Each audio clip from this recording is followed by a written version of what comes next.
Hello my dear soulmates. നമ്മളിന്ന് നോക്കാൻ പോകുന്നത് ഭഗവാൻ ഗുരുവായൂരപ്പൻ നമ്മളോട് ഇന്നത്തെ ദിവസം എന്താണ് അദ്ദേഹം നമ്മളോട് പറയാൻ ഉദ്ദേശിക്കുന്നത് എന്ന് നമുക്കൊന്ന് നോക്കാം. ആദ്യം തന്നെ അദ്ദേഹം പറയുന്നത് വെച്ചാൽ നമ്മൾ വളരെ പോസിറ്റീവായിട്ട് ഇരിക്കുക എന്നാണ് അദ്ദേഹം പറയുന്നത്. നമ്മളുടെ ജീവിതത്തിൽ വളരെ വേഗത്തിൽ മാറ്റം കൊണ്ടുവരണം. അപ്പോൾ നമ്മൾ എന്ത് ചെയ്യണം? നമ്മൾ വളരെ പോസിറ്റീവായിട്ട് ഇരിക്കുക. അത് നമുക്ക് ഇമോഷണലി ആവാം, ചിലപ്പോൾ നമുക്ക് ഫിനാൻഷ്യലായിട്ട് നമ്മൾ സ്റ്റക്കായിട്ട് ഇരിക്കുമായിരിക്കും. ചിലപ്പം എന്തെങ്കിലും ഒരു കാര്യം നടക്കാൻ വേണ്ടിയിട്ടും നമ്മളിങ്ങനെ കാത്തിരിക്കുകയാണ്, വിസ വരാൻ വേണ്ടിയിട്ട്, റിസൾട്ട് വരാൻ വേണ്ടിയിട്ട്. അങ്ങനെയൊക്കെ ഇരിക്കുകയാണെങ്കിൽ നിങ്ങൾ തെറ്റായിട്ടൊന്നും ചിന്തിക്കില്ല, നിങ്ങൾക്കതൊക്കെ നന്നായി തന്നെ വരും. ഭഗവാൻ നിങ്ങളുടെ കൂടെയുണ്ട്. ഓക്കെ, നിങ്ങളതുകൊണ്ട് പഴയ കാര്യങ്ങളിലൊക്കെ എനിക്ക് പണ്ടങ്ങനെ ആയിരുന്നല്ലോ, അതുകൊണ്ട് ഇപ്പോൾ ഇങ്ങനെ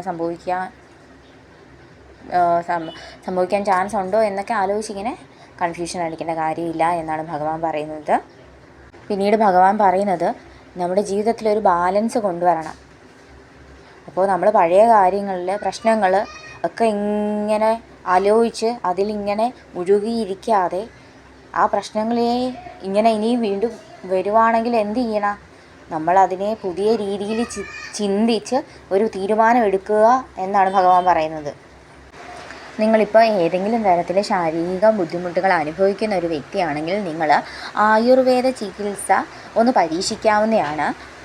അതുപോലെ യോഗ, മെഡിറ്റേഷൻ എന്നിവയിലേക്ക് നിങ്ങളൊന്ന് തിരിയണം. കാരണം അതൊക്കെ നിങ്ങളെ ഹീൽ ചെയ്യാൻ ഒരുപാട് ഉപകാരപ്പെടും.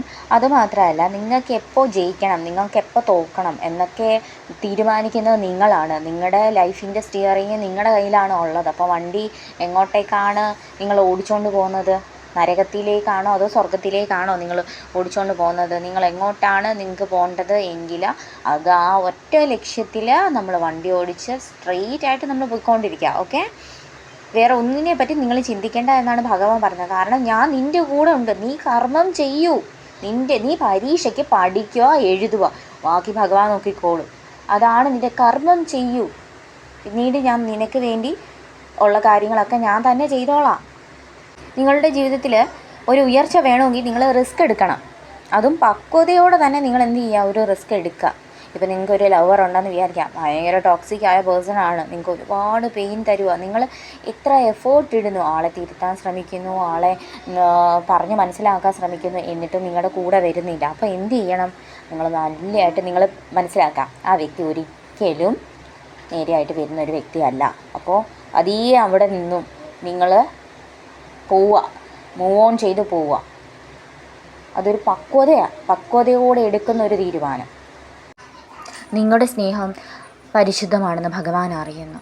നിങ്ങൾ റിലേഷൻഷിപ്പിൽ ഫിനാൻഷ്യലി, ഇമോഷണലി ഒക്കെ എവിടെയെങ്കിലും സ്റ്റക്കാണെങ്കിൽ ഭഗവാൻ അതിനുള്ള വഴി തെളിച്ചു തരും.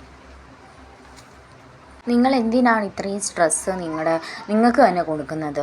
ഓക്കെ, നിങ്ങൾ വളരെ വേഗത്തിൽ എല്ലാം ഭയങ്കര ഫാസ്റ്റായിട്ട് ചെയ്യരുത്. നിങ്ങൾ ഭയങ്കര ഫാസ്റ്റ് ആവാതെ, നിങ്ങളൊരു മെഷീനല്ല, അത് നിങ്ങൾ മനസ്സിലാക്കുക. ഭഗവാൻ പറയുന്നത് നിങ്ങളൊരിക്കലും ഒരു മെഷീനല്ല. നിങ്ങളുടെ ശരീരമാണ് നിങ്ങൾ നോക്കണം. ശരീരമാണ് നിങ്ങളുടെ ദൈവം. അതിന് നിങ്ങൾ നല്ലോണം ധ്യാനിക്കുക, മെഡിറ്റേഷൻ കൊടുക്കുക, നല്ല ഉറക്കം കൊടുക്കുക, നല്ല ആഹാരങ്ങൾ കൊടുക്കുക. അങ്ങനെ നിങ്ങളെ ഒന്ന് ശാന്തമാക്കുക.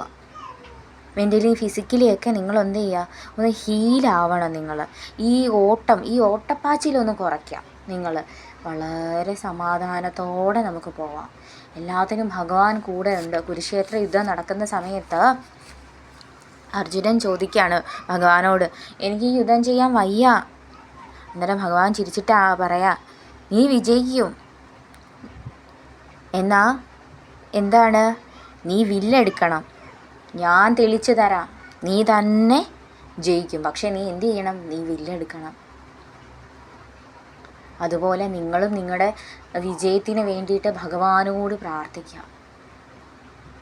ജയ് ശ്രീകൃഷ്ണ. നന്ദി.